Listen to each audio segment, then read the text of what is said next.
घर एक रेखा नाम की औरत का था। वो अपनी सास और पति से रो रो कर कह रही थी, मुझे मत मारो, मुझे मत मारो, इसमें मेरा क्या दोष कि मैं माँ नहीं बन सकती।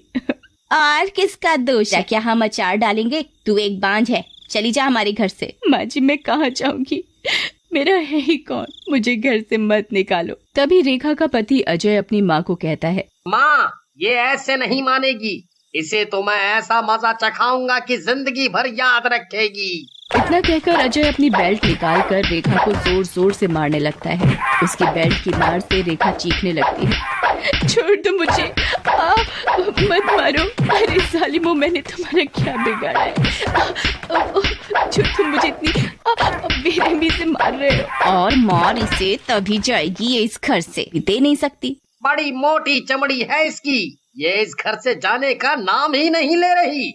मार लो मुझे, जितना चाहे मार लो, करो। अजय की माँ अजय के कान में कहती है, रात को रेखा को मारकर कुएं में फेंक देंगे और किसी को पता भी नहीं चलेगा। वो अजय और उसकी माँ चुपचाप रेखा के कमरे में जाते हैं तो देखते हैं, माँ लगता है ये गहरी नींद में सोई हुई है। देख क्या रहा है, इसका तकिए से मुंह बंद कर।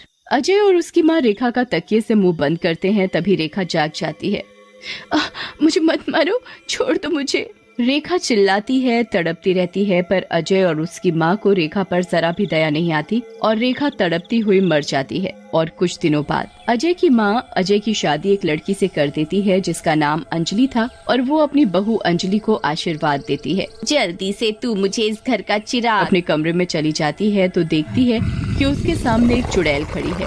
वो और कोई नहीं रेखा की आत्मा होती है। चुड़ैल, तुम तो चुड़ैल हो, यहाँ कैसे आई? तो तू इन सबको इस घर का वारिस देगी, मैं भी देखती हूँ तू कैसे माँ बनती है। चुड़ैल अंजलि का गला पकड़ लेती है और उसका गला दबाने लगती है।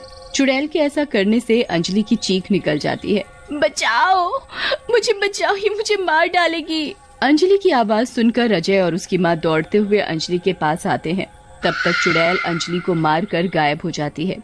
माँ ये तो मर गई। पर ये मरी कैसे यार? अब मुझे इस घर का वारिस कौन देगा? मैं पोते का मुंह कैसे देखूंगी?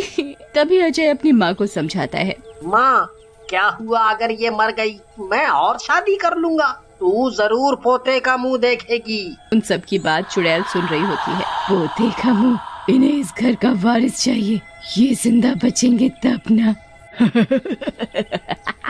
ये कहकर वो जोर जोर से हंसने लगती है। और रात को अजय और उसकी माँ खाना खाकर अपने अपने कमरे में सोने चले जाते हैं। तभी चुड़ैल अजय की माँ के कमरे में जाती है और उसका गला दबाने लगती है। कौन?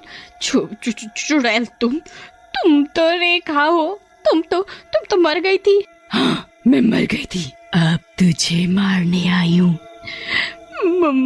मुझे मत मारो, मैं तुम्हारे हाथ जोड़ती हूँ, मुझे छोड़ दो। छोड़ दूँ? तुझे पोता चाहिए ना, मैं देती हूँ तुझे पोता। अजय को अपनी माँ के रोने की आवाज सुनाई देती है और वो अपनी माँ के कमरे में आकर देखता है। चुड़ैल छोड़ दे मेरी माँ को, छोड़। अच्छा हुआ तू यहीं आ गया, ले अब तू भी मर।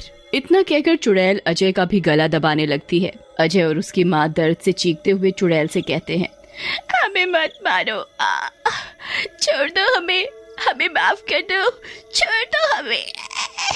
पर चुड़ैल अजय और उसकी माँ की एक नहीं सुनती और उन दोनों को मार देती है और वहाँ से चली जाती है और वो घर खाली पड़ा रह जाता है। कुछ समय बाद विनय और उसकी पत्नी लता अपने अब तुम ज्यादा मत सोचो, कल ही हम उस नए घर में शिफ्ट हो जाएंगे। और अगले दिन विनय और लता अपने नए घर में शिफ्ट हो जाते हैं। विनय घर की सफाई में लग जाता है और लता प्रिंस को दूध पिलाने लग जाती है। प्रिंस बेटा तुम दूध पी लो, तुमने बहुत देर से कुछ नहीं खाया, तुम्हें भूख भी लगी होगी, अभी तुम दूध पी लो, फिर जब खाना बन जाएगा तब मैं तुम्हें खाना खिला दूंगी। ठीक है मम्मी। मम्मी मैं अपनी साइकिल चला लूं? हाँ चला लो, जब तक मैं घर की सफाई कर लूं।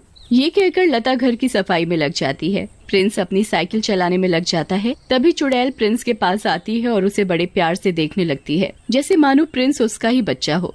बेटा आप क्या कर रहे हो, मुझे भी अपने साथ खिलाओगे? आप कौन हो? आप कहाँ से आई हो? मैं बेटा आपकी मासी हूँ, क्या मैं आपके साथ खेल सकती हूँ? हाँ मासी, आप मेरे साथ खेल सकते हो, फिर तो बड़ा मजा आएगा, है ना?